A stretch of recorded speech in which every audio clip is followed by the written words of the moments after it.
下来迄一个立山农场，立山农场其实就是以下一个闽农会发的一个背景哦。立山农场其实是种一个推过特别的一个作物，很多咖啡，咖啡迄嘛个无人知啊，是日本时代呢。佢遐个种咖啡嘅含有园林嘅古坑，就今日来讲嘅台湾咖啡最有名嘅地方哦。其实闽农嘛种过咖啡哦。那个咖啡嘅生意，那个祖国嘅爸爸，就是种礼佛嘅爸爸啦，因为伊迄一个种礼佛一家嘅故事嘅影射出写嘅就是遐故事哦。故说一个主人因为种咖啡呢，就是讲日本人同伊嘅建议哦，安泰个农场要做嘛个哦？诶，来种咖啡好诶，因为遐片诶气候同中南美洲过冲，又热又有雨哦，种咖啡拄拄好。下礼拜呢，因种诶咖啡呢就外销去外国，传遐个美金过来哦。所以遐个主人常哦，过冲毋要吵哦，所以伊就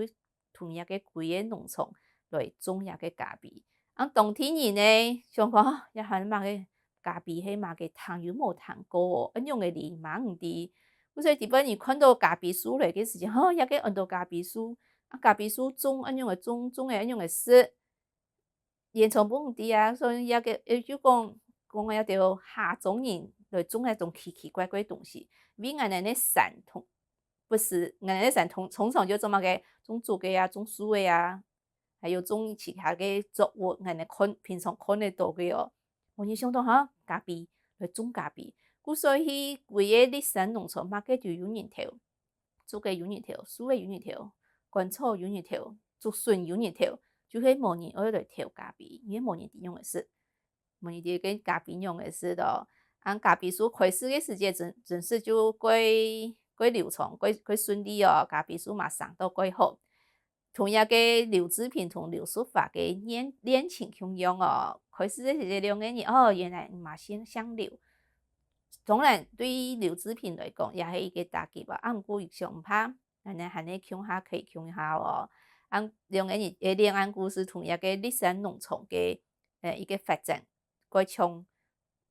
到后来呢，刘志平同刘淑华嘅恋情被家人反对嘅时节，立山农场嘛穷下开始衰败，就会咖啡树不平诶。可是有一种传染病哦，树诶不平一条一条全部死hết。刘淑平同一个次平哦，刘淑华同刘志平两个人的恋情呢，嘛无本人同意哦。研究想办法要出去。是故事底背钟立波伊是甲写讲有地位伊删hết有改hết，本身呢伊要同刘淑华不会死hết，所以讲伊款人的无小事就死hết的。一个感冒就系伊讲出来个声音呢，本也未条条南去买去来，本身伊也结局迄样呢，毋过伊写到一半的时节，接到一个突杂个来信，同样问到共乡恋情的问题哦。不伊想到伊迄安尼写个时节，还没打击其他个突杂，所以伊就同一个剧情